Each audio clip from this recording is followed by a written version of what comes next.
Olá pessoal, tudo bem? Para a gente terminar então o tema capacidade sucessória, nós vamos conversar agora a respeito da capacidade sucessória passiva de ser herdeiro testamentário, ou seja, quem que eu posso determinar que será herdeiro por testamento.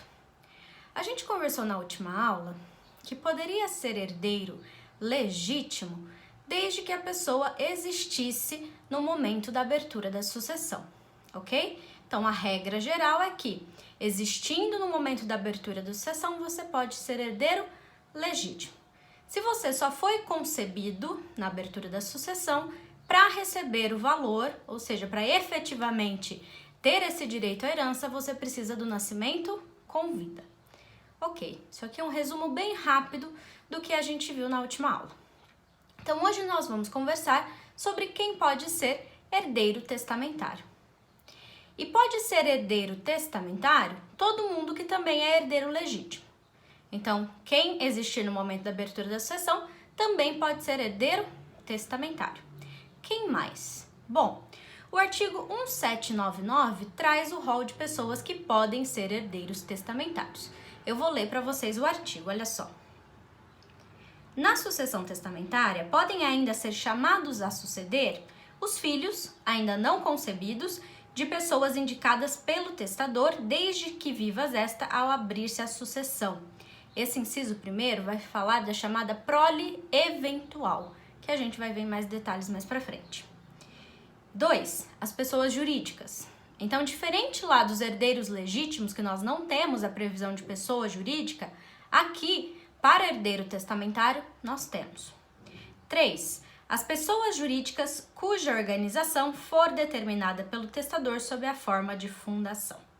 Então, antes da gente conversar de prole eventual, eu quero conversar com vocês sobre esses dois incisos que tratam das pessoas jurídicas. Então, em regra, qualquer pessoa jurídica já constituída pode ser, então, herdeiro testamentário. Terá a capacidade de suceder passiva. Ok. Mas e se o testador quiser fazer uma pessoa jurídica com o patrimônio que ele deixar? Bom, para isso, ele vai ter que usar a forma de fundação. Então, pessoas jurídicas não constituídas ainda, fundação. Pessoas jurídicas já constituídas, qualquer forma. Associação, uma sociedade empresária, aí pode ir para qualquer tipo de pessoa jurídica já constituída. Ok? Tranquilo aqui? Vamos conversar então da prole eventual. Prole eventual, pessoal, diz respeito aos filhos ainda não nascidos. Como a gente tinha visto lá na parte de sucessão passiva de herdeiros legítimos, as pessoas já concebidas poderiam ser herdeiros. Aqui, a gente tem essa possibilidade de pessoas ainda nem mesmo concebidas. E como que isso funciona? Vamos dar uma olhadinha no artigo 1800, olha lá o que ele vai dizer. No caso do inciso 1 do artigo antecedente, que foi o que a gente acabou de ler, os bens da herança serão confiados após a liquidação ou partilha a curador nomeado pelo juiz.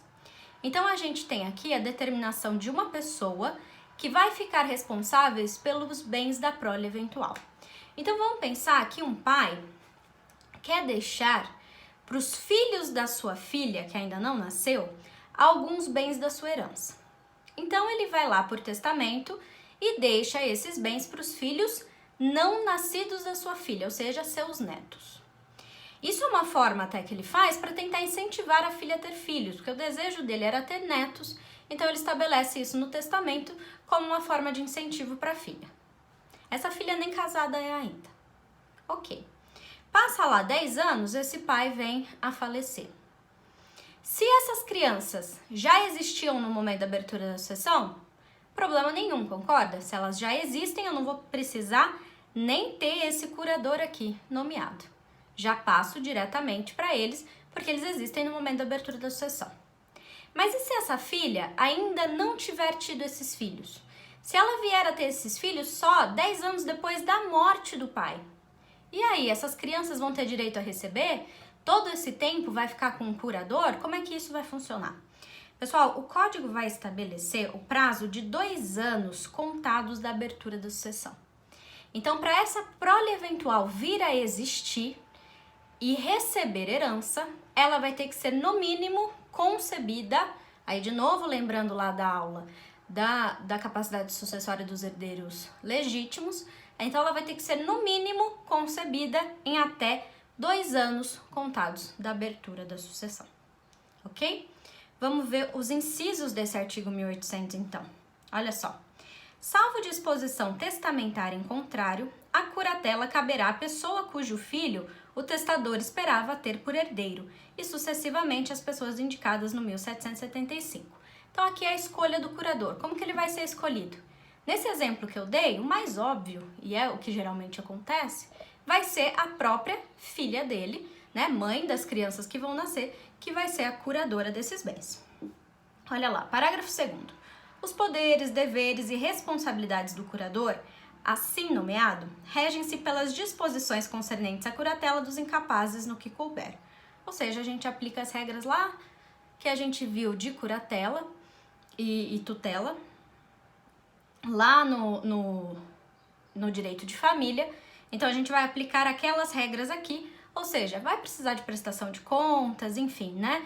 Vai ser um mero administrador de bens alheios, de bens de incapazes, que no caso aqui ainda não nem concebidos foram. Parágrafo 3º.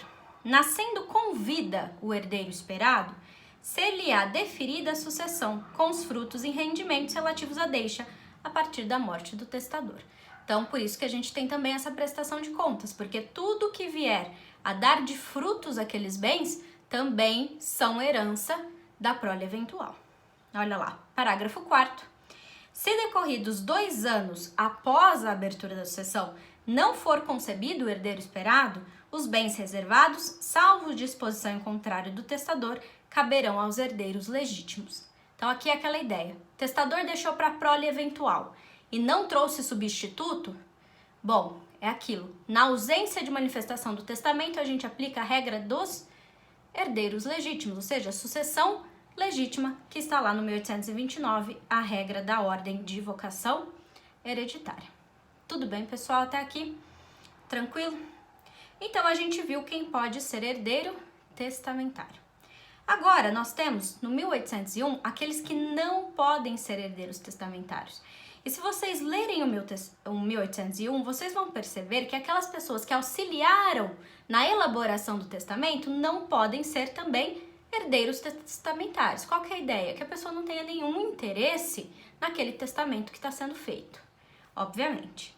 Só que nós temos aqui um caso que é o mais interessante, que é o do inciso 3º, que vai dizer que também não podem ser herdeiros testamentários o concubino do testador casado. Então, o amante ou a amante daquele testador casado não pode ser nomeado como herdeiro, ok? Beleza. O que a gente tem que tomar cuidado também?